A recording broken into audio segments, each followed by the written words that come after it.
Can an FIA decision change an entire Formula One season? Yuki Tsunoda was sanctioned, not Lando Norris, both involved in the same incident. And now the pilots are furious. What is happening in F1? Formula One does not forgive mistakes, but it does not forget injustices either. On December 7, 2025, on the scorching asphalt of Yas Marina, the world title hung by a thread. Lando Norris, the driver who had spent years touching glory without embracing it, had the unique opportunity to become world champion. But that dream almost shattered into 1,000 pieces in a single instant, in a move that divided the paddock and left many wondering if the rules still meant anything. It was lap 23 of the Abu Dhabi Grand Prix. The tension was palpable.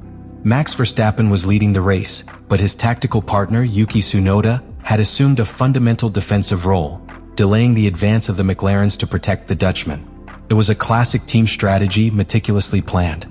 And Tsunoda, with his usual controlled aggressiveness, became the wall that Norris had to break if he wanted to continue dreaming of the championship. The key moment came on the long straight that leads to turn 9. Lando Norris approached with superior speed, taking advantage of the slipstream and looking for the gap on the inside. Tsunoda, in response, executed the first allowed defensive move, slightly closing the trajectory. Until then, everything is within the regulations. But in a second and decisive moment, the Japanese made another movement, this time much more abrupt and towards the same direction. At that moment, at more than 300 kilometers per hour, Norris had already begun his overtaking maneuver. And what happened next wasn't a simple racing incident.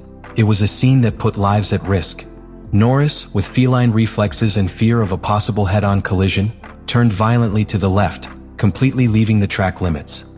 With all four wheels beyond the white line, he completed the overtake on the outside. The override was clean, yes, but legally dubious. Because according to international regulations, any driver who gains an advantage by leaving the track must return the position. Spot. There are no interpretations, or so it was thought. Race management opened an immediate investigation. The fans held their breath. The teams monitored the screens from the wall. And the stewards, in an unprecedented decision for a championship final, acquitted Norris. The argument was as brief as it was shocking. Force majeure. According to the FIA, Lando had no choice but to go off the track to avoid a collision with Tsunoda, whose defense was declared illegal for containing 2 changes of direction. As a result, the Japanese was penalized with 5 seconds and 1 point on his super license. But Norris came out unscathed. The immediate resolution was devastating for Red Bull. And for many within the paddock, it wasn't just another penalty. It was an implicit message. A way of saying that, in certain contexts, sporting logic can lean in favor of the script that F1 wants to tell. Because that maneuver not only altered the race, it changed the result of the championship. It confirmed Norris as world champion and left Verstappen second in the final table. What was at stake was not just a position. It was glory. It was the story. At that moment, Formula One stopped being just a competition. It became a judgment on the very concept of sports justice.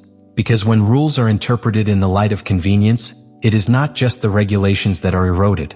It is the credibility of an entire system that it didn't take long for indignation to spread through the paddock. It was not an impulsive or emotional reaction. It was a structured, almost immediate response, born from a collective feeling that had been silently accumulating for some time. The FIA's decision not only altered the result of an overtaking, but also reopened a deep wound within Formula One. The lack of coherence in the application of the regulations. As soon as the verdict was published, the pilots began to express their surprise, some in impromptu interviews in the mixed zone, others through indirect comments that hinted at deep discomfort. The general feeling was that an invisible line had been crossed. For many, the FIA had not intervened to dispense justice, but to shape the outcome of a championship that already had global interest and record viewing figures. And that perception, in a sport where trust in the institution is fundamental, was devastating. The first major dissenting voice emerged from grill veterans, who know better than anyone the fragility of regulatory interpretations. Fernando Alonso, with his usual combination of irony and precision, commented that if Norris' maneuver qualified as force majeure, then he could also justify each track exit with that same argument.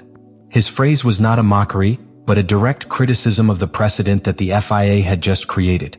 What was at stake was not a specific overtaking, but the future of the regulations in extreme situations. George Russell, more technical in his analysis, focused his message on the urgent need to establish stable and universal criteria. He stressed that if an overtake made completely out of bounds does not receive a penalty in a championship final, then any similar maneuver during a mid-season race could equally be accepted. What he was denouncing was not explicit favoritism towards McLaren or Norris, but rather the structural inconsistency that makes the stewards' decisions unpredictable. The atmosphere became even more tense when a piece of information that many pilots remembered well began to circulate. In Austria years ago, Sergio Perez had been penalized for an extremely similar maneuver, even though he had also left the track to avoid a collision. The contradiction between that precedent and what happened in Abu Dhabi fueled the feeling that the FIA had made the interpretation of the regulations more flexible due to the context of the championship, and not because of its letter. This detail became the epicenter of all the conversations in the motorhomes. Even Max Verstappen, always calculating in his statements, made his discontent clear. Although he avoided directly questioning Norris, he did point out forcefully that Tsunoda's defense did not justify the overtaking being completed on the outside without consequences. For him, the FIA had avoided making the decision that was necessary to keep the fight for the title alive.